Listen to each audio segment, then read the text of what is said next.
semuanya, kembali bertemu dengan saya Dr. Ena Cipta dari Klinik Herbal Kebun Kita. Gak ada judulnya ya? Hah? Biasanya di atasnya ada kan? Udah pasti. Makasih ya Ibu Vi, Ibu Dumai, Ibu Ardi Putra, Aryo Lisa, terima kasih Ibu Laili, Ibu Nayalis, terima kasih Ibu Nur Hayati, Ibu User, Ibu Erna Siti, terima kasih ya sudah bergabung ya.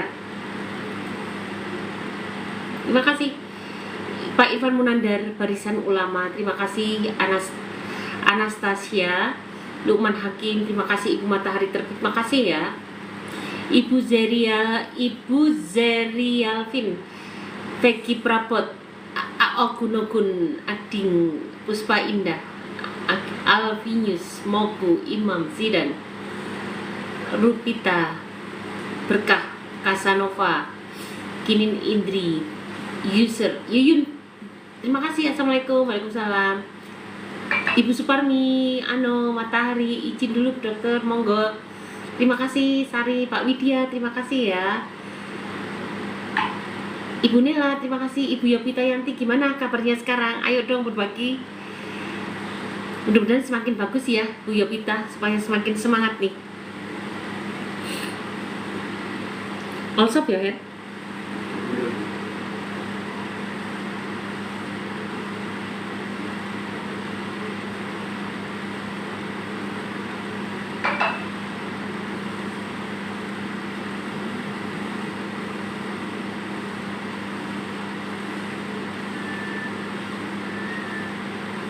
Makasih Biyun. Bu dokter cantik. Oh ini enggak, ini filter, saya enggak cantik kok. Seperti orang-orang tua pada umumnya. Terima kasih ya, ini filter. Terima kasih filter. Izin dulu dokter, terima kasih. Outfit kalian semua. Oke teman-teman, hari ini kita akan berikan tema tentang tema kita itu tentang kelemahan hati pada tubuh kita. Apa tanda-tandanya, penyebabnya, dan solusinya. Sebetulnya saya lebih banyak membawakan tentang efek samping obat-obatnya kepada hati.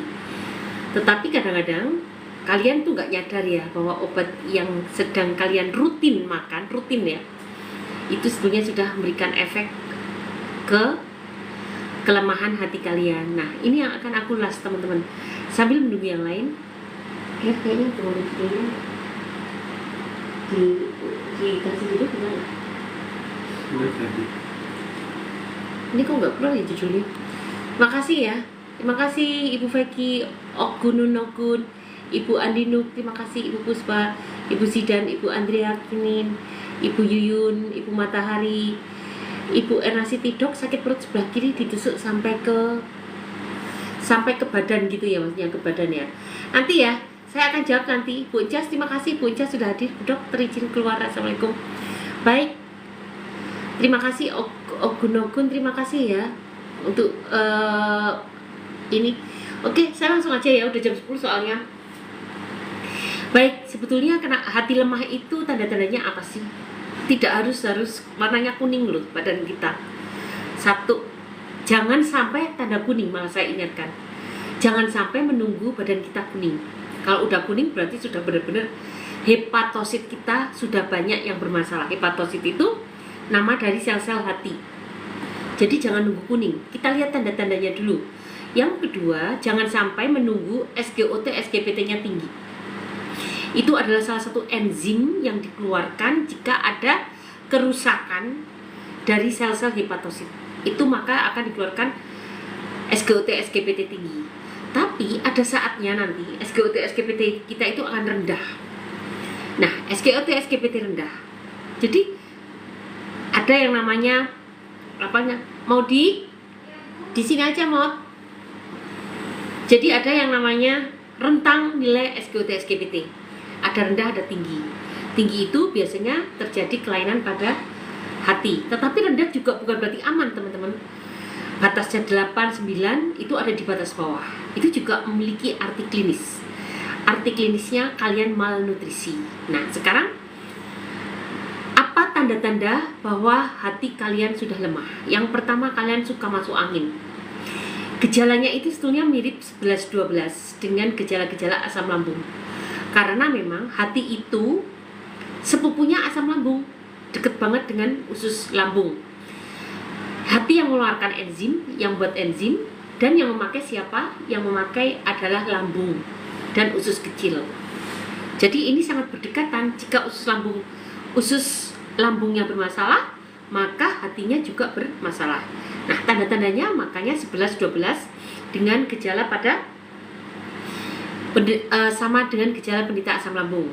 Satu, yang pertama itu mudah masuk angin, mudah capek, mudah masuk angin. Jangan nunggu sampai SGOT, SGPT tinggi ya guys. Jangan nunggu juga sampai badan kalian kuning, mata kalian kuning. Itu udah parah banget. Yang kedua, mual, tidak ada nafsu makan. Mual, kalau mualnya berlebihan menjadi muntah. Kalau udah muntah-muntah itu berarti udah parah. Mual, muntah, gelegean, bersendawa, kembung, sering masuk angin, badan tidak enak, sering pusing, sering kelingan. Nah, itu tanda-tanda hati kalian sudah lemah. Nah, termasuk kalian mulai nih, dok kok sekarang saya jadi kali gata ya, padahal dulu enggak. Dok, sekarang kan udah gatel-gatel ya, padahal dulu enggak. Nah, hati-hati. Ketika kalian ada tanda gatel-gatel, itu menunjukkan hati kalian lemah atau ususnya juga lemah. Itu tanda-tandanya. Kalian nggak usah ngecek shopping dokter, shopping lab sampai menunjukkan betul dokter, ternyata dari kolonoskopi ada peradangan. Itu udah parah banget. Kalau sampai tanda itu keluar, berarti selnya sudah berubah. Kalau masih gejala, selnya itu udah melemah, tidak bisa menjalankan fungsinya secara optimal. Gitu loh guys. Jadi, tanda-tandanya udah jelas ya. Coba saya tanya yang udah hadir, Ibu Yopita Yanti, apa itu tanda-tandanya? Nah, sekarang kedua, setelah gejala-gejalanya udah tahu, maka apa penyebabnya? Gitu ya. Penyebabnya bisa karena infeksi. Ini yang paling banyak. Infeksi, terutama infeksi virus, hepatitis A, B, C, karena kita daerah endemi. Daerah endemi itu banyak penularan dan virusnya banyak. Dan kita Indonesia itu daerah endemi, jadi mudah banget menular. Yang paling ringan tentu hepatitis A. Paling berat hepatitis C. Kalau hepatitis C itu cepat banget menyebabkan sirosis dan kanker. Hepatitis B itu mendablek. Tapi kalau kita bisa bertahan, itu untuk sampai ke sirosis itu agak lama. Apa itu sirosis? Sirosis itu gagal hati.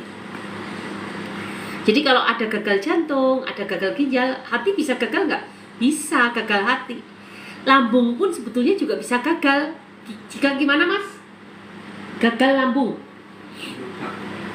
Jika sudah terjadi kebotakan atau atrofi, itu sudah gagal lambung, gitu. Nah, jadi teman-teman semuanya, penyebabnya apa? Tadi satu infeksi virus paling banyak. Kemudian kedua, infeksi bakteri juga bisa. Kemudian yang ketiga, keganasan. Keganasan itu bukan tumor jinak, tapi memang ada kanker. Biasanya karena hepatitis, didahului hepatitis, atau kalian sering makan makanan yang tidak benar. Yang keempat, nah ini dia, karena gaya hidup yang tidak sehat. Penyebabnya kan, gaya hidup tidak sehat itu terbanyak dari sering kalinya kalian makan alkohol. Dimulai dulu dengan apa? Ketika kalian sering makan alkohol, lama-lama perut buncit kan? Ketika dicek biasanya terjadi fatty liver. Nah, itu disebut fatty liver karena alkohol. Tetapi ada juga loh teman-teman fatty liver yang non-alkoholik. Jadi fatty liver yang non-alkohol juga ada, penyebabnya karena terlalu banyak mengkonsumsi kolesterol. Jadi kalau sudah fatty liver itu juga gejala awal melemahnya hati kalian, guys. Jangan lupa ya share teman, share, follow, tap. Semoga bermanfaat untuk yang lain ya live ini ya. Ini penting banget karena semakin kesini saya sering banget menemui teman-teman yang terjadi kelemahan hati tanpa kalian sadari. Nah, tadi sudah ya, jadi pola hidup. Oke, pola hidup tadi dari infeksi bisa virus, bisa bakteri, keganasan atau pertumbuhan abnormal, tumor jinak atau tumor ganas. Yang ketiga, bisa dari gaya hidup tidak sehat. Nah, gaya hidup tidak sehat itu apa? Yang memberatkan hati adalah nanti ada 4 ya. Yang keempat adalah pemakaian obat-obat kimia rutin terus menerus. Nanti aku jelaskan yang keempat. Yang kelima pemakaian obat-obatan rutin. Jadi keempat dulu aku jelaskan. Apa itu gaya hidup sehat yang membuat kalian menjadi melemahkan hati? 1 adalah ketika kalian terlalu banyak mengkonsumsi apa mas? Melemahkan hati. Yang paling banyak orang lakukan lemak jenuh. Lemak jenuh atau lemak trans. Dan itu paling mudah disebabkan karena gorengan. Meskipun kalian menggoreng dengan minyak zaitun, menggoreng dengan minyak-minyak yang mahal-mahal, tetapi ketika kalian rendam gorengan itu ke dalam minyak yang mahal itu, maka itu sudah menjadi lemak trans dan itu sangat sulit untuk dicerna oleh hati kita. Akibatnya apa? Hati kita seolah lama-lama capek, akhirnya ditimbun menjadilah fatty liver. Kedua adalah makanan instan. Ini juga yang saya sampaikan berulang kali kan. Kenapa? Karena senyawa-senyawa instan, teman-teman, semua makanan yang masuk ke organ tubuh kita itu akan diantar dulu ke hati, oleh hati di metabolisme, dipisah-pisah, mana yang beracun, mana yang enggak, mana yang toksik, mana yang enggak. Yang tidak toksik dihantarkan ke seluruh tubuh. Jadi toksiknya kemana? Toksiknya itu dibebankan ke hati. Yang berbahaya adalah ketika toksisitas ini menyentuh mitokondria hati, dapurnya hati, atau sebetulnya bukan paru-parunya hati itu mitokondria. Ketika toksisitas ini menyentuh mitokondria hati, sel hati ya tepatnya hepatosit, maka sel itu pasti akan mati atau melemah. Gitu. Jadi 1 ya, tadi apa mas? Makan lemak tak jenuh, lemak trans dari gorengan. Itu yang paling kalian lupakan. Kedua, minum minuman alkohol. Minuman alkohol itu jarang. Ini aku nanti aja alkohol terakhir ya. Gaya hidup tidak sehat kan? Mau yang biasa kalian dulu. Kedua adalah makanan instan. Makanan instan itu banyak mengandung senyawa-senyawa kimia, senyawa-senyawa kimia sintetis yang sebetulnya tidak gampang loh untuk memetabolismenya. Kalian pernah dengar nggak bahwa untuk membuat makanan pedas level 1 sampai 10 sebagian menggunakan apa coba? Pernah lihat nggak mas? Pedas, bukan cabai loh ternyata. Menggunakan biangnya balsem. Sedih banget kan? Itulah kalau makanan instan teman-teman, kalian bangga banget, bukan bangga, seneng ya. Kalian seneng makan praktis, jajan, harganya murah, tetapi bahan-bahan yang digunakan tidak bisa ditanggungjawabkan. Jadi kemarin tuh saya lihat ternyata untuk membuat pedas ada, nggak semuanya ya guys. Ada sebagian yang tidak bertanggung jawab membuat makanan level pedas itu menggunakan biang balsem. Masya Allah lah, kalau cabai itu masih bisa loh teman-teman. Di metabolisme di hati kita itu masih mudah kan, dia bahan alami. Tetapi jika bahan sintetis itu masuknya ke usus saja udah maksa. Dari usus dia udah maksa, nanti dia maksa sampai ke hati. Dia itu merepotkan kerja hati yang sintetis-sintetis tadi. Oke ya, gorengan, sintetis. Kemudian yang ketiga, kekurangan antioksidan. Kekurangan antioksidan ini sumber termudah, terbanyak. Memang Tuhan itu udah maha adil. Itu siapa? Selain dari hati kita sendiri bisa mempunyai antioksidan. Jadi tadi kan ketika di metabolisme ada yang jahat-jahat kan, ada yang toksik. Toksik itu bisa dinetralisir oleh antioksidan endogen yang dihasilkan oleh hati. Tetapi jika bebannya terlalu overload, itu kurang, butuh antioksidan dari luar. Apa itu coba? Apa mas antioksidan dari luar? Dari luar antioksidan sayuran dan buah. Sayuran dan buah itu pasangan yang nggak boleh dipisah ya guys. Itu dua adalah couple yang nggak boleh dipisah. Sayuran dan buah ini sumber antioksidan dan ini yang sangat membantu kita menjadi sehat. Oleh karena itu kalian sudah makanan yang kacau, semuanya instan, mie instan, minuman instan, Udah gitu dikit-dikit pusing minum paracetamol, ditambah tidak pernah makan sayur dan buah. Kemudian yang keempat, tadi udah kan, gorengan, instan, kurang sayur, terlalu banyak karbo. Ada hubungannya karbo, guys. Karbo itu ini agak panjang ceritanya ya, tidak langsung ke hati, tetapi glukosa itu sebetulnya sangat membebani tubuh kita kalau terlalu berlebihan. Kalau sudah overload di tubuh kita, tidak harus menyebabkan diabetes loh guys, tidak harus. Dia itu akan ditolak untuk masuk ke dalam sel apapun. Gula itu dicerna di mana? Pertama kali mencerna di usus halus. Dimasukkan oleh usus halus, kemudian diantar ke hati, sama hati belum tentu mau diterima, atau ada beberapa yang karena sudah langsung pakai, ada yang langsung diantarkan ke seluruh tubuh. Nggak ada yang ke hati, ada yang ke hati, ada yang seluruh tubuh. Dan itu tidak gampang loh kalau sudah overload diterima oleh sel-sel. Lama-lama menjadi resisten. Kalian mungkin tanpa sadar makan gula. Contoh, sudah makan nasi, lauknya, sayurnya mie goreng, betul kan? Atau kalian bikin mie instan sama nasi kan? Mie instan sama nasi kan? Sudah sayurnya adalah mie instan tambah nasi ditambah gorengan. Minumnya teh manis. Enggak, saya nggak pernah kodok menggunakan instan, tapi tehnya teh manis. Lama-lama itu bukan sekali dua kali, tapi menjadi gaya hidup kalian. Kalau makan nasi nggak sama mie itu nggak enak, atau makan mie tanpa nasi itu nggak enak. Kalau minum teh tidak manis itu nggak enak. Akhirnya berlebihan.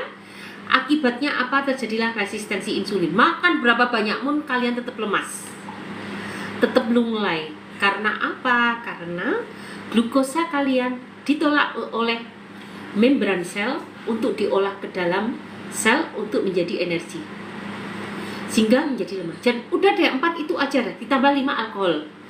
Peminum alkohol berlebihan bahkan sampai mabuk-mabukan itu jelas sangat melemahkan hati. Ada 6. Yang keenam adalah obat-obatan kimia. Dikit-dikit kalian sakit pakai obat kimia, dikit-dikit sakit kepala paracetamol berhenti, dikit-dikit kimia. Teman-teman, ada obat yang harus kalian pakai, dan kita tidak peduli dengan efek sampingnya, karena lebih berbahaya prognosis perjalanan penyakit ini daripada efek samping obat. Contohnya adalah kalian yang terus-menerus menggunakan obat jantung, kalian yang terus-menerus menggunakan obat hipertensi. Ketika kalian stop, hipertensinya tinggi, itu organ yang kena lebih cepat, lebih berbahaya lagi dan lebih cepat lagi daripada efek sampingnya kalian menggunakan hipertensi dan obat-obatan jantung. Ini ketika kita tidak ngomongin herbal ya, masih dalam kehidupan kalian sehari-hari. Kalau pusing, dikit-dikit pusing, minum obat Panadol, apalagi pilihnya yang hot, yang kuat, Panadol ekstra, ada kafeinnya, gitu kan? Itu bukan hanya hati yang rusak, kafein itu sangat memberatkan ginjal. Kafein dalam kopi itu ada, tetapi jumlahnya nggak pernah ditakar loh. Kalau dalam obat itu ditakar 50 mg, dan itu adalah dosis maksimal yang diizinkan di tablet, 50 mg. Kalian kalau capek dikit biar kuat tidur, minuman energy drink ya. Coba mau di energy drink dilihat ada kafeinnya nggak 50 mg. Itu jelas-jelas memberatkan hati. Ditambah kalian minum Panadol atau obat apapun yang ekstra yang ada kafeinnya yang untuk migrain. Sudah kena hati, sudah kena ginjalnya juga, dan itu kalian sering makan tanpa kalian sadari, tanpa kalian peduli dengan gaya hidup sehat loh ya. Ini orang yang tanpa gaya hidup sehat, saya nggak ngomongin gaya hidup sehat. Nah, jadi obat-obat kimia yang sering kalian pakai, obat asam lambung yang kalian pakai, sakit minum asam lambung, enakan 2 hari, sakit lagi ke dokter lagi, dapat obat lagi 5 hari, enaknya 2 hari, dapat obat lagi 5 hari, terus begitu. Tidak hanya asam lambung kalian menjalar ke radang usus, tapi sebetulnya hati kalian sudah lemah. Maka ketika dibiarkan radang usus juga nggak diperbaiki, lama-lama menjadi SGOT, SGPT tinggi atau bilirubinnya naik. Kalau sudah bilirubinnya naik, itunya sudah ada penyumbatan pada saluran bilirubin. Berarti sudah ada peradangan. Nah, batuk dikit minum obat terus, dan obat-obatan non saya jadi ngomongin, kalian pasti tahu kan obat-obat herbal yang dalam bentuk saset. Kalau kita udah bilang saset, itu pasti sudah ada zat senyawa tambahannya, fillernya, pengawetnya, dan apa. Memang betul senyawa aktifnya adalah herbal, tetapi untuk jadi bentuk cairan yang tidak mudah basi diedarkan ke seluruh dunia, pasti sudah melewati fase-fase untuk pengawetan, penyimpanan, pembuatan, dan seterusnya. Itu pasti menggunakan obat kimia, senyawa-senyawa kimia maksud saya, senyawa kimia sintetis. Dan ada juga salah satu rekan kita yang setiap hari menggunakan ini nih, saya nggak boleh nyebutin aneh ya, produk, menggunakan sesetan ini. Dia merasa segar, apalagi dicampur gelap teh hangat setiap hari. Apa yang terjadi? Terkena autoimun. Yang satu, saya mendengar kabar beliau terkena kanker paru-paru. Memang paru-parunya udah lemah, terkena paparan zat sintetis yang paling lemah itu yang akan terpapar kanker. Nah, teman-teman, kembali lagi. Jadi kalian udah tahu ya, mengapa senyawa-senyawa kimia terus-menerus itu tidak bagus. Bukan berarti, berarti saya nggak bisa ya dok minum hipertensi. Enggak juga, kalian harus konsultasi. Lebih berbahaya terkena hipertensi, menyebabkan gagal ginjal, daripada nanti efek samping dari obat hipertensi itu sendiri. Jadi ada obat yang memang sebetulnya nggak perlu, bisa segera digantikan oleh herbal. Dan ada obat yang memang tidak bisa segera digantikan herbal, menunggu dia membaik. Jadi kalau ilmu itu tidak 100% sama ya. Kalau saya ngomong sekali terus, kan kata dokter herbal itu harus pelan-pelan, ya tergantung sebetulnya. Terus kalian patokan itu tuh enggak. Semuanya ada syarat ketentuan berlaku, Bu. Cuka apel bagus untuk asam lambung. Apakah semua asam lambung boleh? Ya enggak juga, ada syarat dan ketentuan yang berlaku. Karbohidrat tidak bagus untuk asam lambung, enggak juga. Ada syarat dan ketentuan yang berlaku. Yang karbohidrat yang bagaimana yang dibutuhkan oleh asam lambung. Jadi semua itu harus diperhatikan syarat dan ketentuan yang berlaku. Oleh karena ilmu itu kan sangat luas, jangan diambil hanya sepotong. Jurnal pun mengatakan estrogen berbahaya. Estrogen berbahaya, menyebabkan kista payudara, menyebabkan tumor payudara. Estrogen yang bagaimana? Jadi ingat ya teman-teman, ketika kita belajar harus lebih dalam lagi. Semuanya pasti ada syarat dan ketentuan yang berlaku. Estrogen bagaimana yang akan menimbulkan kanker payudara. Nah, kembali lagi tadi penyebabnya tentang mengapa zat-zat kimia sangat berbahaya untuk hati kita. Apalagi kalian sudah makan obat. Sekarang kan kita tahu kan, kalau pingin fly katanya minum Neuralgin dan minum alkohol bareng-bareng. Itu buat kita fly. Boleh otak kalian akan fly, merasa tenang, tapi hati kalian hancur. Semua obat yang diminum oleh alkohol itu sangat berbahaya, sangat meracuni hati. Banyak kita temukan orang-orang yang sedang mabuk-mabukan mati kan, karena keracunan alkohol dicampur obat. Obat apapun, obat nyamuk aja disantap sama mereka, campur alkohol. Aduh, ya bagaimana nyawa nggak melayang.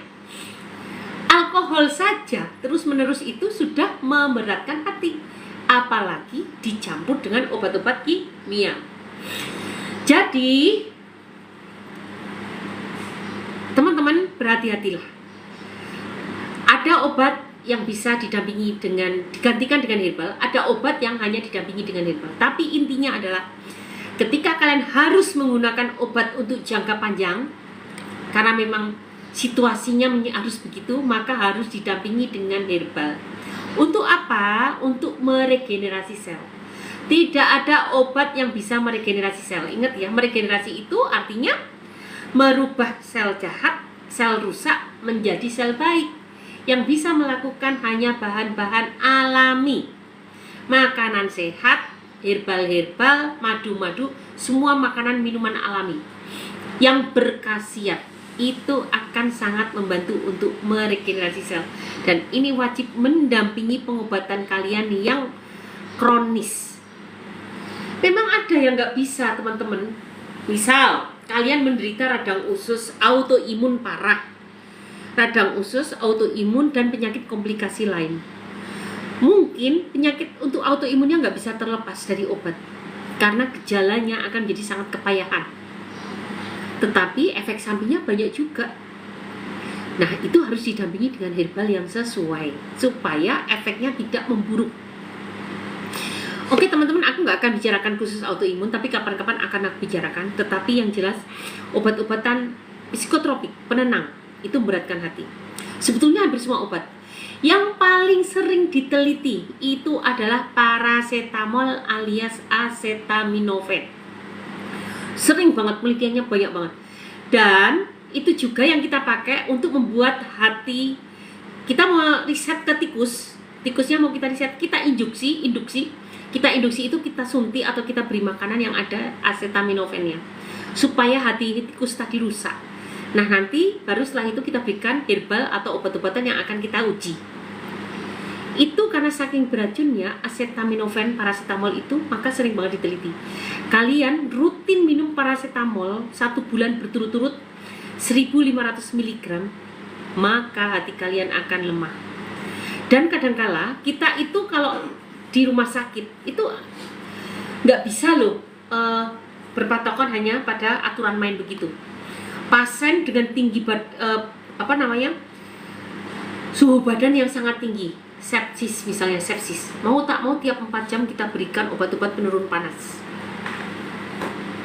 Ini seperti maju kena mundur kena, dan itulah hanya dokter yang bisa menentukan. Nanti kalian protes karena udah dapat ilmu dari saya, marah-marah. Dokter, saya tahu adik saya meninggal karena dokter suntik paracetamol tiap 4 jam. Nah itu salah. Karena untuk melakukan treatment ini semuanya butuh assessment, itu namanya assessment ya, kesimpulan yang menyeluruh. Bukan hanya satu bahasan dari saya aja terus dipakai untuk mengklaim bahwa itu dokternya salah sehingga buat adiknya meninggal misalnya. Enggak begitu. Ya, jadi kita sebagai dokter terus kadang-kadang harus berpikir, kita tahu kok ini meracuni, tapi kita mau menyelamatkan nyawanya dulu sementara. Nanti kalau beracun diobati. Misal kalian terkena pneumonia COVID, itu kita akan suntik dosis tinggi, itu golongan metilprednisolon. Meracuni hati loh guys, meracuni hati, membuat kolesterol kalian naik, diabetes naik. Tapi itu untuk menyelamatkan pneumonia kalian dulu. Setelah itu pneumonia terselamatkan, baru kita berikan obat-obat anti kolesterol dan seterusnya. Itu nggak ada pilihan lain, karena itu sudah sangat urgent. Jadi tolong hargai, mulai paham ya betapa sebenarnya dokter itu juga agak riweh dalam memberikan obat, butuh asesmen yang menyeluruh sampai dia memutuskan berikan ini. Pakai kemoterapi, mana ada yang tanpa efek samping? Pasti tensinya akan turun, HB-nya akan anemia, betul kan? Akan anemia, hipotensi, apalagi rambut rontok, kuku rusak nggak? Kuku gampang pecah, kulit kering, rambut rontok. Mau tak mau, daripada kita kecolongan ketika sudah menyerang kemana-mana.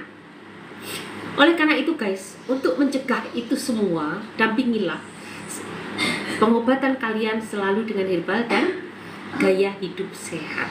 Oke ya, obat-obatan apa saja itu sangat pemakaian terus-menerus, antibiotik, apalagi penenang, itu akan mempengaruhi obat-obat autoimun, steroid, golongan steroid, golongan NSAID seperti diclofenac yang ada. Saya nggak pernah menyebut nama-nama dagang ya, saya tidak memakai obat soalnya. Jadi saya lebih banyak ke isinya, karena kalau di kedokteran yang diajarkan kan isinya, bukan nama dagangnya. Nama dagang tergantung pinter-pinternya sales mengenalkan ke kita. Ini loh paracetamol bikinan perusahaan kebun kita, namanya Panadol. Nah itu Panadol itu nama dagang, isinya paracetamol. Kalian paham? Yang kita pelajari adalah paracetamolnya, bukan Panadolnya. Tergantung sales mengenalkan ke kita, terus menjelaskan isinya apa, kelebihannya apa dengan merek yang dia pakai. Sanmol, Panadol, apalagi ya, obat-obat flu itu semua nama-nama dagang. Tapi kita lihat isinya paracetamol, CTM, chloramphenicol maleat, kemudian apa, dextromethorphan, gitu-gitu kan. Itu semua nama isi-isinya yang kita pelajari. Baik teman-teman, sampai sini udah jelas ya. betapa kita perlu antioksidan, betapa kita perlu mendampingi makanan kita, makanan sehat, hidup sehat, dan herbal-herbal yang sesuai. Dan jangan sekali-kali ketika mengobati kalian hanya mengandalkan makanan sehat, tidak kuat. Senyawa aktifnya berbeda banget, senyawa aktifnya sama. Di bayam ada polifenol, di kencur ada polifenol, tetapi jumlahnya berbeda. Oleh karena itu untuk yang sakit hanya mengandalkan gaya hidup sehat saja tidak bisa. Kalau kalian sakit, tidak akan bisa nututi untuk kesembuhan pembangunan sel-sel sehatnya, sel-sel sakitnya. Maka harus disertai dengan herbal yang memiliki senyawa-senyawa fitokimia yang jumlahnya lebih banyak daripada sayuran dan buah. Tetapi satu sisi sayuran dan buah juga harus dipakai. Ada seratnya, antioksidannya cukup tinggi. Walaupun pada herbal juga antioksidannya cukup tinggi kan. Jadi semuanya dikolaborasi bersama-sama, maka akan membentuk badan menjadi lebih sehat gitu ya. Oke, semoga yang dari sini bisa lebih jelas. Ada pertanyaan dari Mas Edi atau Mbak Maudi atau kalian? Saya tidak akan bahas ini dulu karena perjanjian kita hari Rabu kemarin saya akan bahas topik seperti biasa, Rabu dan Jumat akan bahas topik. Cuma kemarin Rabu kan ada suatu halangan saya nggak hadir, ini juga agak kesiangan. Sorry ya guys, tapi saya akan menepati janji saya untuk membawakan tentang tema hati lemah karena apa, senyawa-senyawa kimia apa yang menyebabkan hati kita lemah. Ada pertanyaan Maudi, Mbak Maudi, Mas Edi, Mbak Catris, ada pertanyaan? Halo? Enggak, belum Bu. Solusinya? Nah, solusinya belum. Apa dok solusinya? Gaya hidup sehat dong. Kalau kalian bisa menghentikan obat, hentikan obat. Tapi tentu harus konsultasi ke dokter yang berkaitan. Ya, kalau kamu nanya herbal ke dokter medis yang nggak nyambung. Lebih baik kamu tanya obat ke dokter herbal yang memang mengenal, yang dia belajar ilmu medis, juga belajar ilmu herbal. Sehingga bisa memutuskan mana obat yang bisa diteruskan, mana obat yang tidak bisa diteruskan, yang tidak usah atau tidak perlu diteruskan. Saran saya begitu. Bertanyalah kepada dokter herbal, bukan ke dokter medis. Dokter medis tidak menguasai herbal kebanyakan. Ke herbalis saja juga tidak tahu-taunya cuma herbal doang. Kalau dokter herbal itu tahu medis dan tahu herbal, jadi bisa lebih adil, lebih bijak menentukan mana medis yang harus dibutuhkan, mana yang tidak perlu. Itu yang pertama, solusinya itu. Jadi kalau bisa hentikan dan ganti dengan obat. Dan yang kedua adalah herbal, gunakanlah herbal yang adekuat. Herbal adekuat itu tidak tunggal guys. Kan kata Google apa misalnya mas, kunyit bagus untuk asam lambung, yang dipakai cuma kunyit doang, ya kalian malah makin melilit lah. Kata Google apa mas? Obat Temulawak bisa bikin penambah nafsu makan. Temulawak bisa menambah bikin nafsu makan. Ya bikin temulawak aja, ya itu nggak benar juga. Bikinlah ramuan, karena semakin banyak ramuan mereka akan bersinergis dan akan menutupi kekurangan masing-masing. Sesuatu senyawa, satu tanaman atau suatu herbal pasti ada kekurangannya. Nah itu bisa ditutupi dengan semakin berjamaah dengan banyak jumlahnya. Kemudian ingat tadi herbal selain banyak mengandung fitokimia yang dia bisa membantu pekerjaan obat. Misalnya obat itu harus membunuh sel, namanya sitotoksik, membunuh sel misalnya untuk kanker. Maka herbal juga memiliki fungsi farmakologi untuk sifat sitotoksik tadi. Selain memiliki sifat farmakologi yang bisa mendukung obat yang digunakan, dia juga memiliki antioksidan. Ingat, semua penyakit kronis pasti akan mengeluarkan toksin, mengeluarkan radikal bebas yang menyebabkan proses oksidasi yang menyebabkan kerusakan sel sehat. Dan ini bisa dicegah, dipotong oleh antioksidan. Dia bekerja dengan sebagai antioksidasi. Nah, antioksidan jangan ditinggalkan. Sumbernya apa? Fitokimia. Fitokimia apa? Herbal, sayuran, buah. Fito itu artinya tanaman, kimia, senyawa kimia. Senyawa kimia pada tanaman. Maka sumbernya adalah herbal, sayuran, dan buah. Jadi sebetulnya herbal itu sama dengan sayuran, cuma senyawa fitokimianya lebih banyak.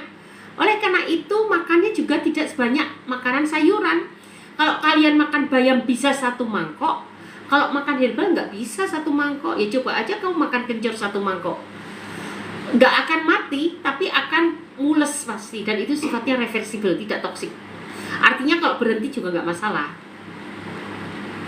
Oke ya teman-teman, jadi guys, kembali lagi, satu, dampingi dengan obat-obat alami atau herbal. Gaya hidup sehat ini tidak lepas dari buah dan sayuran. Kemudian bisa ditambah jika sudah parah banget, bisa ditambah dengan vitamin. Jadi kalian juga jangan alergi vitamin. Kalau kalian sakit hanya mengandalkan obat kimia karena saking sakitnya udah parah ya. Kadang-kadang kita perlu menambah bukan hanya obat kimia, herbal, pola hidup sehat, ditambah lagi vitamin. Kadang-kadang itu kan kimia juga. Iya betul kimia, tapi kerjanya berbeda dengan obat. Dan di saat sakit kamu membutuhkan vitamin C jauh lebih banyak daripada orang yang sehat kayak Herdi misalnya. Vitamin C 1000 mg diambil dari buah, itu bisa 1 buah aja 50 mg. 1000 berarti berapa mas? Kali 20 kan? Kamu sanggup makan buah jeruk 20 butir sehari hanya untuk memenuhi kebutuhan vitamin C-mu 1000 mg. Vitamin C 1000 mg ini sangat dibutuhkan terutama mereka yang sedang terkena kemoterapi. Itu butuh vitamin tinggi. Terus kalian maunya pakai bahan alam semua kan? Ya kayak gitu. Vitamin C 1000 mg. Oh, diambil dari 20 butir jeruk Sunkist. Dibutuhkan vitamin D3 10.000. Dari kerang itu ternyata vitamin D3-nya cuma 500. Berarti 10.000 bagi 500 berapa? 200 ya? 200 kan? 20 ya? 20 kan? 20 kali 500, iya 10.000 ya. Jadi 20 kg kerang mampu kalian makan 20 kg kerang untuk mencapai vitamin D3 sampai 10.000 unit.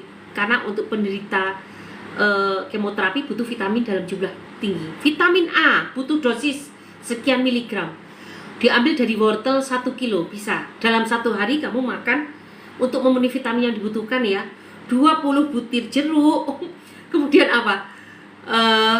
Apalagi tadi 20 kilo kerang ditambah dengan wortel 1 kilo mungkin untuk kebutuhan vitamin A, beta karotinnya. Nah, sangat tidak mungkin. Oleh karena itu, kalian jangan alergi dengan vitamin, tetapi gunakanlah sesuai indikasi. Sehingga tubuh kalian tidak dengan dimanja dengan vitamin tinggi yang instan. Anak-anak bayi, janin itu jangan dibiasakan dengan vitamin yang tinggi. Makanya juga kalau kalian tanya vitaminnya apa dok, tanya ke dokter Optin. Ketika dari janin saja sudah terbiasa dengan vitamin yang dosisnya tinggi, kecuali memang ibu butuhkan ya, kayak asam folat itu dibutuhkan. Terus vitamin-vitamin apa? Penambah darah kan? Karena kebanyakan orang Indonesia terkena diabetes, anemia, dan itu sangat mempengaruhi kualitas hidup janin. Jadi mau tak mau harus diberikan asupan dari luar supaya janinnya tumbuh sehat.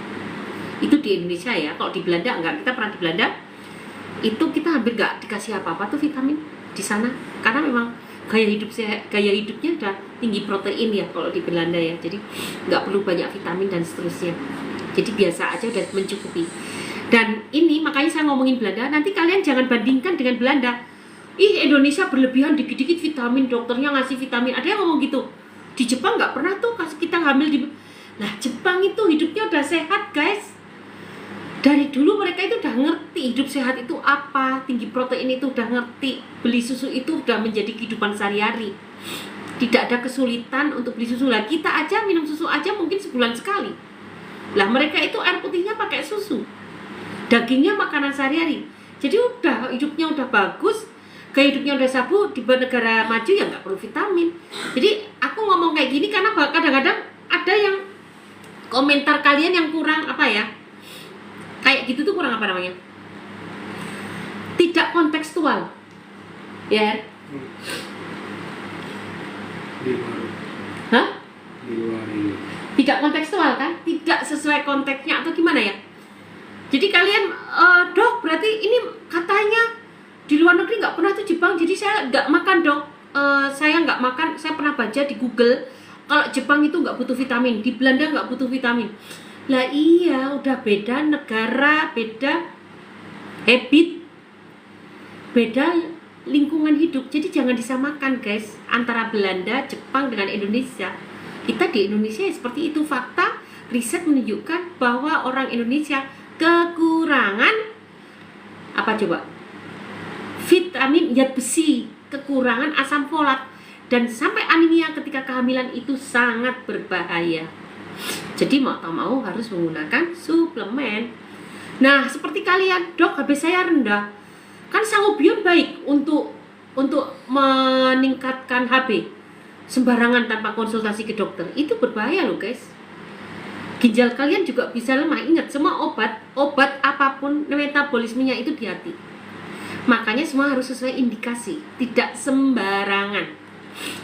Kalian minum zat besi dalam jumlah banyak karena beranggapan HB-mu itu bisa meningkat dengan zat besi. Oh, tidak bro, tidak segampang itu.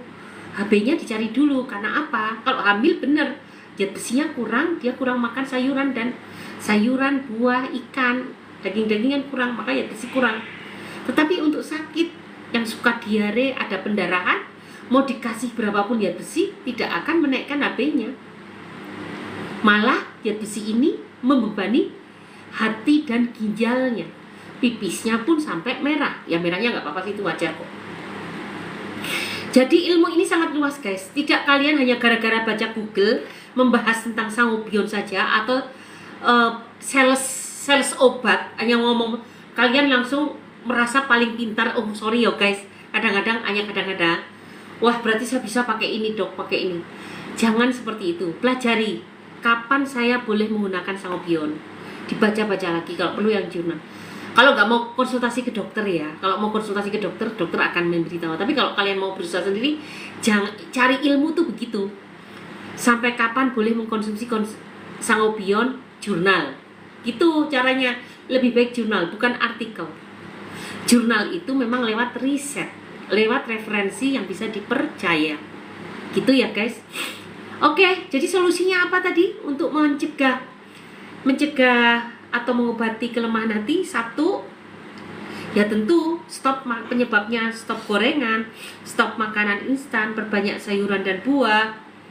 Kemudian apa? Stop obat-obatan yang menyebabkan hati kita lemah. Jika memungkinkan, stop alkohol. Kemudian dampingi dengan pengobatan herbal dan pola hidup sehat. Intinya itu. Terus nomor 7, banyak makan antioksidan. Antioksidan bisa dari fitokimia. Yang tertinggi itu adalah dari kulit manggis atau dari vitamin di luar. A, C, E, zinc, selenium, glutathione. Nah, itu antioksidan semua. Oke ya, tapi mahal juga harganya. Jadi ambil aja dulu dari herbal dibanyakin. Pakai apa yang warnanya merah tua, kulit manggis. Yang tua-tua warnanya itu pasti antioksidannya sangat kuat. Tua sepet itu sangat kuat antioksidannya. Itu harus didampingi untuk menguatkan hati kalian yang lemah. Oke, jadi udah lengkap ya dari gejala, penyebab, apalagi tadi solusi, udah semua. Ada pertanyaan? Silahkan. Mas Hadi, Mbak Maudi, aku buka pertanyaan. Aku nggak akan membahas konsultasi kalian dulu. Aku ingin membahas betul-betul tentang nanti konsultasi. Kalau aku karena hanya sampai jam 11. Setelah ini nanti akan sama Mas Herdi ya. Nanti konsultasi kalian dibahas oleh Mas Herdi. Oke, terima kasih ya Ibu Nabi Hanifah. Terima kasih Ibu Mintoli Sinurat, Ibu Hasan Basri, Ano Talesang, Pak Marganda, Ibu Irianti Lavender, Ibu Nur Sobah, Ibu Rungkat, Ibu Safa, Ibu Messi, Ibu Riri Sumat, Ibu Bahrul, Pak Bahrul Dwi Andika. Makasih teman-teman semua yang udah hadir. Jangan lupa like, follow, share, komen, tetap. Semoga live ini bisa bermanfaat untuk teman yang banyak. Ayo aku buka pertanyaan untuk masalah tema ini. Tentang hati lemah. Gejala, penyebab, solusi. Mana yang kalian kurang pahami? Dari Mas Edi?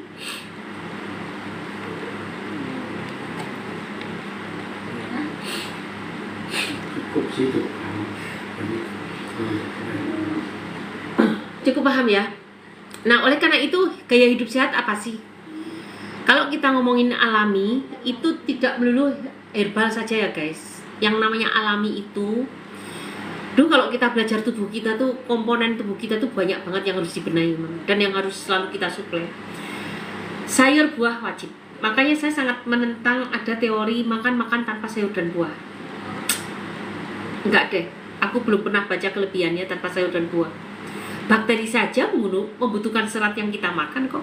Satu-satunya penghasil serat siapa? Sayuran dan buah. Jadi sayuran dan buah wajib. Kedua, bakteri. Kita butuh bakteri baik. Ketika kita kehabisan, sialnya itu bakteri baik itu mudah mati. Jadi kita harus sering supply probiotik.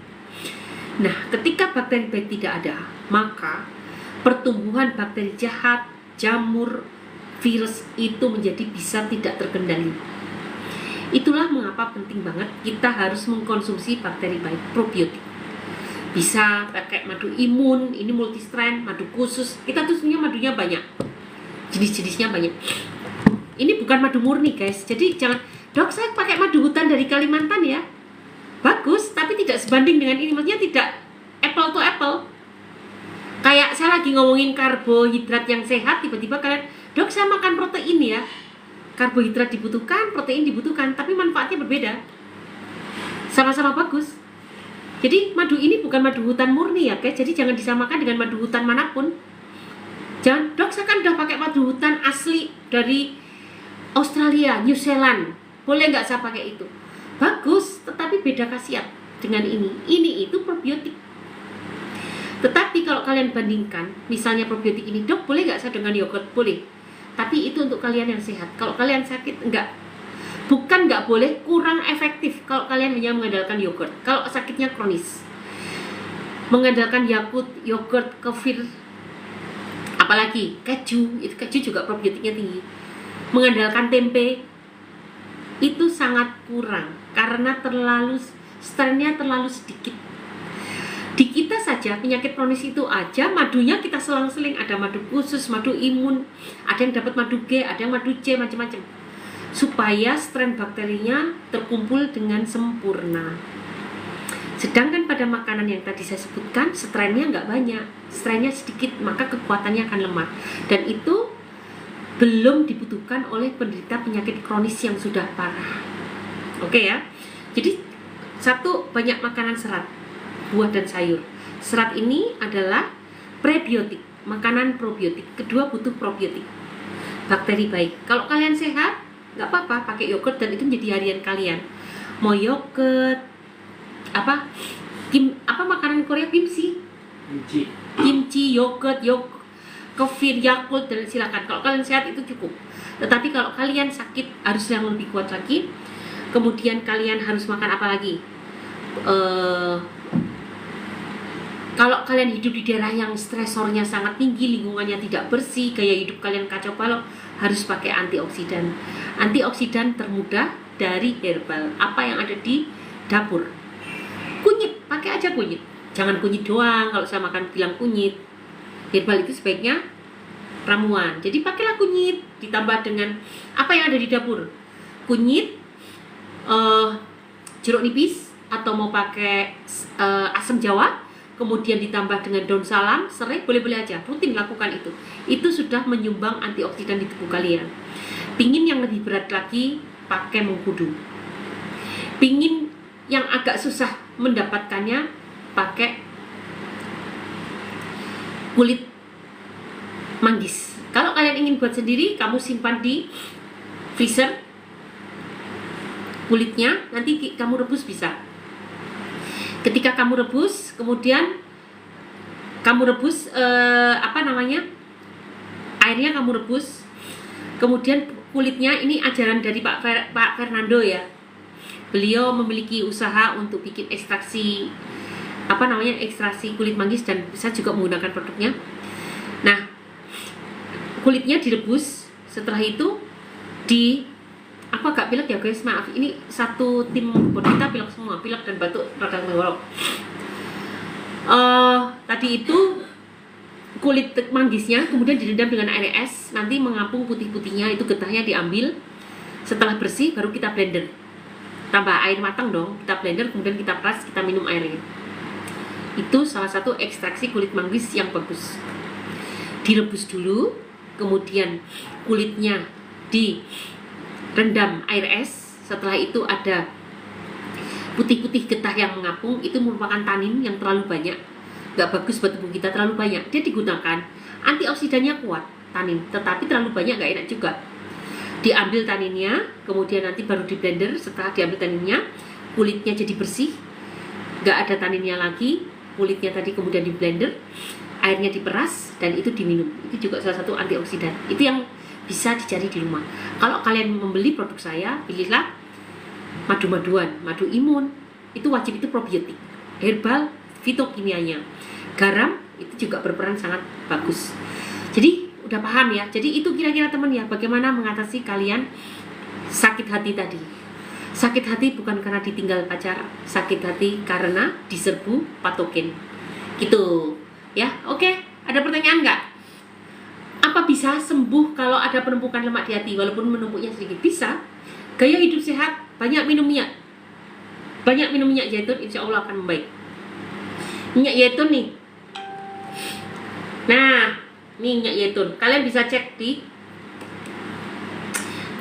di Shopee Live, lihat pembuka live, ada minyak zaitun, silahkan pakai ini 1-3 sendok makan per hari.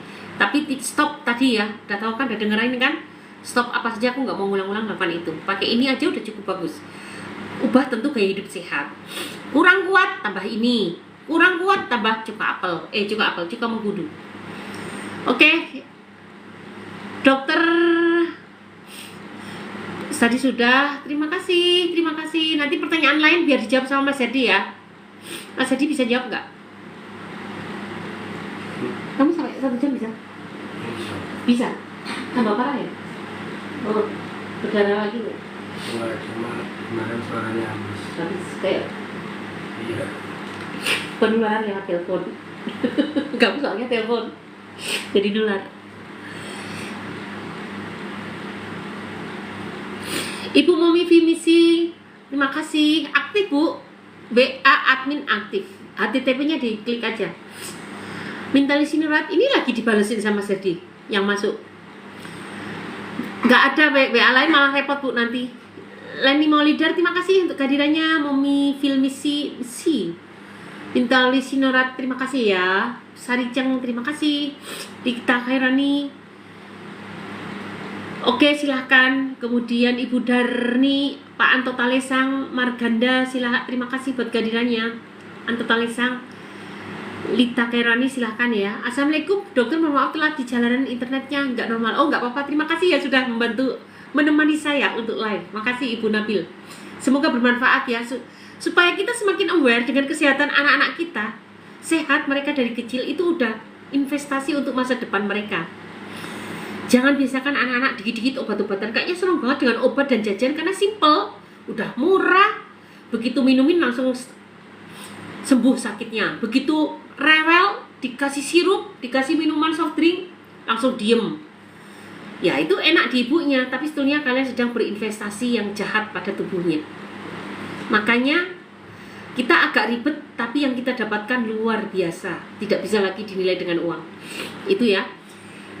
Kemudian apalagi Ibu Yopita Yanti, terima kasih. Ibu Dani, terima kasih ya buat kehadirannya. Ibu Aryolisa, terima kasih. Ibu Erna Siti, Ibu Irfan, Pak Paris Ulama, Anastasia, Ahmad, Ibu Yun Feki, Ogun, Puspa Indah, Taman Hati, terima kasih. Ibu Zidan, Ibu Andre Kinin, Ibu Kasanova, Yuyun Bu, Matahari, terima kasih. Yuyun, terima kasih. Ibu Erna Siti. Dok, sakit perut sebelah kiri seperti tusuk belakang, itu gejala asam lambung. Silahkan cek. Solusinya ada di highlight di profil saya, highlight series VT asam lambung, silahkan diikuti. Jika tidak membaik dalam 1 bulan, silahkan klik profil, klik Linktree, klik 5 sekawan, gunakan 5 sekawan. Setelah itu ikut program 3 bulan bersama saya. Bu Encas, terima kasih ya sudah hadir dan menemani saya untuk live. Semoga semakin sehat. Bagaimana perkembangannya Bu sekarang? Bu dokter izin keluar. Assalamualaikum. Waalaikumsalam. Ibu Yun, Ibu Satyaneka. Assalamualaikum dokter. Waalaikumsalam. Saya sakit gigi tak kunjung sembuh. Obatnya apa ya Bu? Obatnya ke dokter. Sakit gigi rumit, harus pakai antibiotik Pak. Sakit gigi kumannya bisa kemana-mana loh. Bisa menyebabkan menjadi dermatitis karena infeksi vokal namanya dermatitis, menjadi sakit bisul-bisul di kulit, bisa menyebabkan gejala sakit jantung, infeksi pada jantung, infeksi pada paru-paru. Jadi sakit gigi yang tak kunjung sembuh, segera ke dokter yang adekuat. Kalau BPJS obatnya kurang kuat, ke praktek pribadi, mudah-mudahan bisa diberikan obat yang lebih mahal sehingga lebih, baru setelah itu didampingi dengan herbal dan gaya hidup sehat gitu Pak. Datuk Gulama terima kasih. Kokomi terima kasih. Yang sulit mungkin obat sakit hati ya dokter. Obat sakit hati sebetulnya lebih mudah loh daripada kalau sakit hati beneran loh. Kalau sakit hati beneran tuh udah keluar biaya banyak, pakai obat dokter nggak sembuh-sembuh, pakai herbal biayanya mahal, udah gitu bisa terkontaminasi kemana-mana, komplikasi kemana-mana. Nah kalau sakit hati kita cuma berzikir, ikhlaskan, kemudian afirmasi itu bisa membaik. Tapi kalau kalian sakit hati beneran, kalian lakukan dengan zikir, afirmasi, itu namanya mukjizat kalau bisa sembuh. Dan pasti mukjizat hanya turun pada orang-orang yang memang hidupnya sudah sepenuhnya diserahkan ke Allah. Kalau masih kayak kita, dikit-dikit aja masih keluh-keluh, begitu zikir langsung diberikan mukjizat sama Allah, kayaknya nggak mungkin. Kalau hidup kita udah nggak pernah keluh, ditimpa penyakit hati sama Allah, mungkin bisa diberikan mukjizat. Tapi ingat, Nabi Daud itu juga nggak sembuh-sembuh kan? Nabi Daud ya, yang sakit kulit, Nabi siapa? Nabi Ayub aja diuji setengah mati kan. Jadi lebih baik sakit hati daripada sakit gigi, daripada sakit hati beneran. Serius. Assalamualaikum dokter, salam kenal dari Lampung, salam kenal. Assalamualaikum. Waalaikumsalam. Iya Bunda, salam kenal. Ibu Messi terima kasih ya, terima kasih udah mengirimkan gift. Kebaikan ibu hanya Allah yang bisa membalasnya. Pak Sunan Kali jaga bener alkohol. Dok maaf mau tanya, kalau SGBT 16, SGBT rendah banget apa gimana? Enggak, normal Bu. Izin follow silahkan. Ibu Siti Inaya terima kasih dok. Kalau hipertensi ya obat hipertensi diminum. Gaya hidup bebas harus dilakukan. Jalan kaki 30 menit harus dilakukan. Berjemur dan banyak coba pakai seledri, timun sama buah-buahan yang berbiji. Misalnya buah sir di jus 1 hari, dikira-kira aja, diminum tiap hari, semoga baik. Apakah bisa sembuh kalau ada penumpukan lemak di hati? Katanya dokter masih bisa. Tadi udah saya jawab ya. Nova Fitria, Tina, terima kasih. Assalamualaikum dokter Tina. Waalaikumsalam. Mas Sunnah, dok cek kolesterol dan gula darah sama noroten. Aduh sorry banget ya aku pilek. Dengar nggak kalian aku pilek? Maaf ya.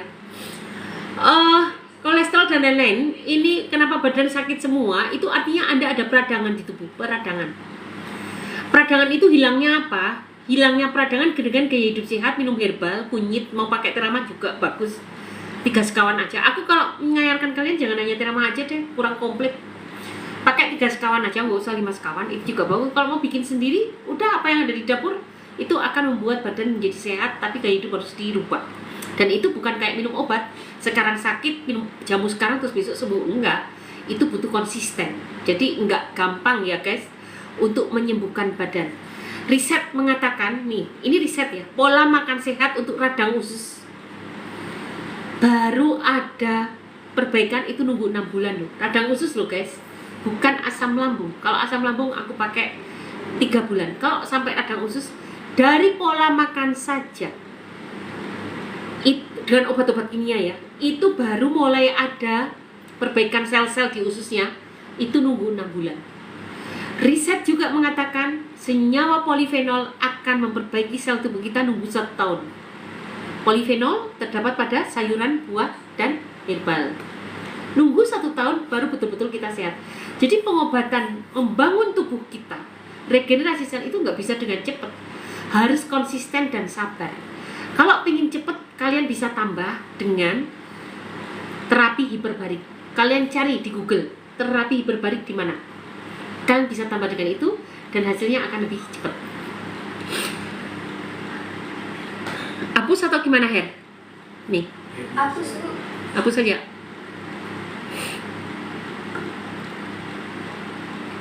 Oke, Siva Azhara, Assalamualaikum. Waalaikumsalam. Sumali, obat Dimas kawan untuk radang usus bisa dok? Bisa.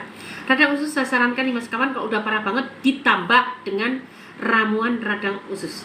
Jika sudah parah banget ditambah dengan ramuan radang usus. Kalau batuk kering Bu, batuk kering itu gunakanlah, kalian bisa nggak kalian makan apa ya namanya? Rebus ini aja, jinten hitam beli di pasar, 1 sendok makan ditambah dengan daun saga 1 genggam direbus kemudian diminum. Bu dokter, hari temanya apa? Tadi sudah yang boleh dimakan untuk radang usus. Kalau Bapak udah jadi pasien saya, nanti secara detail akan kita berikan. Kalau secara umum seperti yang saya ceritakan tadi, gaya hidup sehat itu yang dilakukan. Kalau detail nanti ikut kelas, silakan daftar ke admin, share 5 sekawannya, share invoice pembelian, nanti oleh admin akan dimasukkan ke kelas. Kalau orang tiap minggu HD bisa pakai herbal nggak? Bisa. Dan ini tidak akan saya berikan rumusnya, itu harus betul-betul kalau saya berikan dan saya pantau. Juga dengan pemeriksaan lab tiap minggu secara rutin kreatinin dan keseimbangan elektrolit. Itu penting banget bagi saya untuk menilai apakah herbal treatment yang saya berikan direspon dengan baik oleh tubuh. Karena setiap orang responnya beda-beda. Nggak bisa sama. Untuk yang kronis itu setiap responnya berbeda-beda. Entah diabetes, entah jantung, entah gagal ginjal, entah radang usus, hepatitis, itu responnya beda-beda. Makanya untuk yang sakit kronis saya sarankan menjadi pasien pribadi. Konsultasi by phone dulu supaya mudah dipantau dan lebih luas, lebih jelas untuk treatmentnya, dan kalian juga lebih paham mendengarkannya, nggak sepotong-sepotong. Di Andika tim COVID itu beneran penyebarannya sama? Iya betul. Obat herbal infeksi kencing apa ya dok? Infeksi kencing gunakanlah kumis kucing, sambiloto, akar alang-alang, masing-masing segenggam. Direbus 1 liter, diminum harian. Kalau tidak ada perubahan gunakan ramuan saya. Dokter, haid saya nggak teratur, kadang-kadang 2-3 bulan sekali normal. Tidak normal. Minum apa? Silahkan gunakan makan daun alpukat 3-9 lembar. Jika tidak ada perbaikan, gunakan ramuan saya. Nanti Mas Jadi sharekan ramuan dapatnya di mana, cara mendapatkan produk-produk kita nanti akan dijelaskan oleh Mas Jadi ya. Mas Jadi mungkin hanya setengah jam aja nih ya. Aku waktu setengah jam aja ya. Itu lihat kalau kuat dulu. Ini satu gabung nggak apa. Nanti Maudi juga boleh setengah jam aja, terserah semampunya. Ini anak-anak di sini tuh nggak bisa ngomong banyak karena sedang radang tenggorokan. Safa Dekorasi Rungka, terima kasih Ibu Ferry, terima kasih Ibu Messi, terima kasih Pak Erianto, terima kasih Pak Irman Asputra. Dok, hari Sabtu Minggu kliniknya buka nggak? Sabtu buka, Minggu saya istirahat. Kalau nggak gitu kapan saya istirahatnya? Sabtu buka, silakan hubungi admin, ada di klik profil, klik link tree, hubungi admin. Pengobatan untuk gejala struktura apa? Struktura luka pecah atau apa? Dok, stroke, untuk stroke mungkin ya, struktur stroke ya maksudnya. Dok, kalau lama berdiri ataupun duduk kaki betis otot kencang, itu bisa karena penyempitan saraf belakang. Lakukan senam pocong dulu. Lakukan senam pocong, silahkan hashtagnya senam pocong. Hashtag senam pocong, nanti ketemu ditiru, lakukan 100 kali. Kedua, berdiri di papan miring. Ketiga, bisa lakukan cobra pose, hashtagnya cobra pose. Itu udah ada gerakannya, silahkan lakukan itu. Stroke badan kebas berat dok. Kalau stroke itu kan sebetulnya tergantung penyebabnya Bu. Secara umum herbalnya itu sangat tergantung penyebabnya. Apa karena hipertensi atau karena penyumbatan dan lain-lain. Dan juga hanya mengandalkan herbal nggak bisa. Stroke itu termasuk kronis dan rumit. Sebaiknya dibantu dengan akupunktur di daerah terdekat. Hadir Bu dok? Ya, terima kasih. Pak Asnaria, terima kasih dokter, minimal udah 3 hari badan. Nah, alhamdulillah tuh kan 5 sekawan lebih enak kan? Mungkin suatu saat nanti yang ikut program saya yang beli 5 sekawan, bukan karena saya mau jualan, itu lebih efektif dan itu paket 1 bulan. Lebih efektif, jatuhnya lebih murah, kalian lebih disiplin. Kalian banyak mengeluh di grup, dok saya gini, ketika kita cek pembeliannya hanya 3 sekawan sekali. Ya bagaimana bisa sembuh guys? 3 sekawan 1 kali itu 10 hari, orang mungkin toh ya. Penyakit kronis disembuhkan dalam waktu 10 hari, orang mungkin. Saya minta 3 bulan berturut-turut. Jadi kalau kalian masih ada keluhan ketika saya cek, kalian hanya mengikuti program kita selama 10 hari saja di awal, ya pastilah. Udah gitu nggak diikuti pola makan yang benar, ya udah pasti nggak bisa sembuh, banyak keluhan. Kalaupun bisa sembuh betul-betul itu mukjizat dari Allah. Harus berterima kasih banget sama Allah. Gitu ya. Dok, telapak kaki saya sakit kalau untuk berdiri itu karena ada penyempitan pembuluh darah di kaki, peradangan di kaki atau plantar fasciitis. Tapi apapun namanya, intinya itu. Jadi peradangannya dihilangkan. Silahkan gunakan herbal-herbal yang ada di dapur dan gunakan antioksidan. Antioksidan tadi sudah saya jelaskan ya. Ada fitokimia, ada vitamin, dan gaya hidup sehat. Insya Allah nanti ini akan membaik. Dokter, kenapa setiap setelah makan perut selalu kembung? Karena pencernaannya tidak terproses dengan sempurna sehingga menghasilkan gas. Ini biasa terjadi karena kekurangan enzim dan kekurangan mikrobiota. Oleh karena itu lambungnya dibenerin dulu, dinding lambungnya dibenerin supaya bisa menghasilkan enzim yang pas, bisa tempat hidup mikrobiota yang layak dan seimbang, dan bisa menghasilkan asam lambung yang sesuai. Dok, kalau jerawat nggak sembuh-sembuh gimana dok? Sudah ke klinik berkali-kali nggak sembuh. Mau pakai masker jerawat? Ada yang nanya masker jerawat tuh? Ada nggak sih di? Tapi ya kalau masih belum setengah. Sekarang aja tuh. Sekarang masker jerawat. Maksudnya masih bagus. Hah? Masih bagus. Oh nanti kan jadi buat lagi.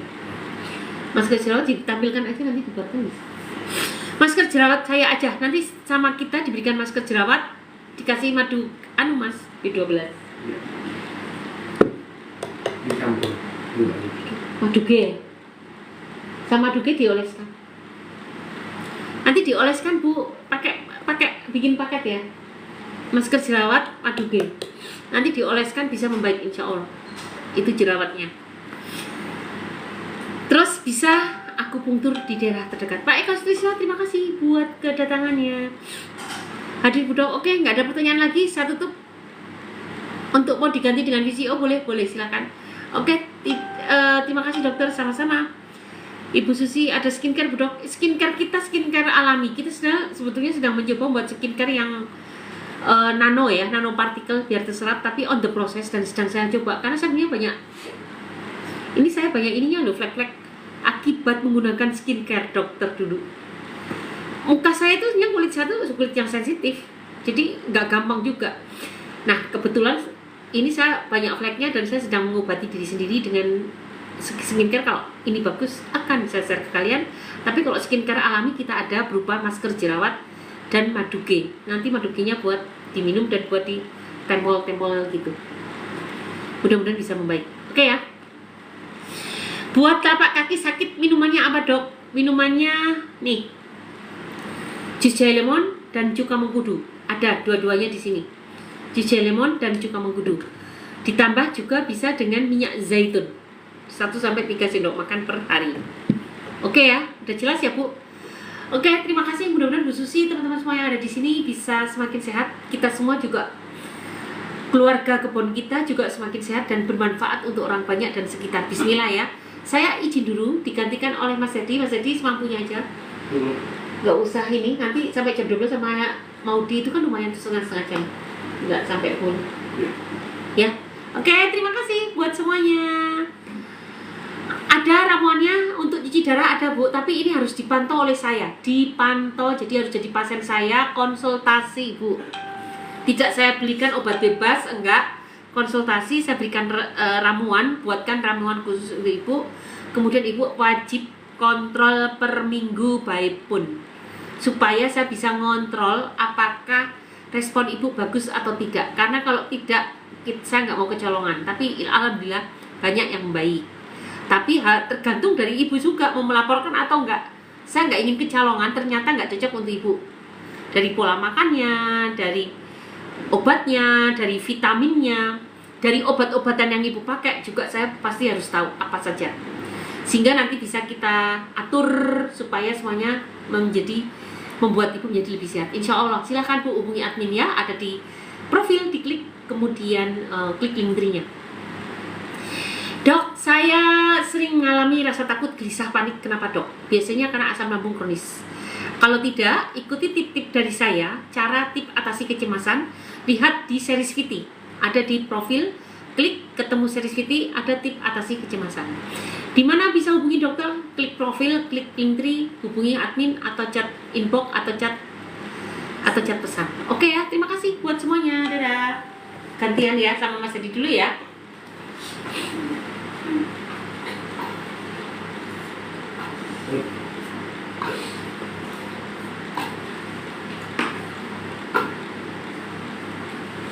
Oke, aku ya. Selamat siang. Ini baru bertemu lagi kita ya. Oke. Sebentar aku. Saya setting dulu ya. Oke. Oke, halo Kastaria Batara, Lita Cairwani ya. Halo aku, yang lain-lainnya ya. Ada Kak Riri.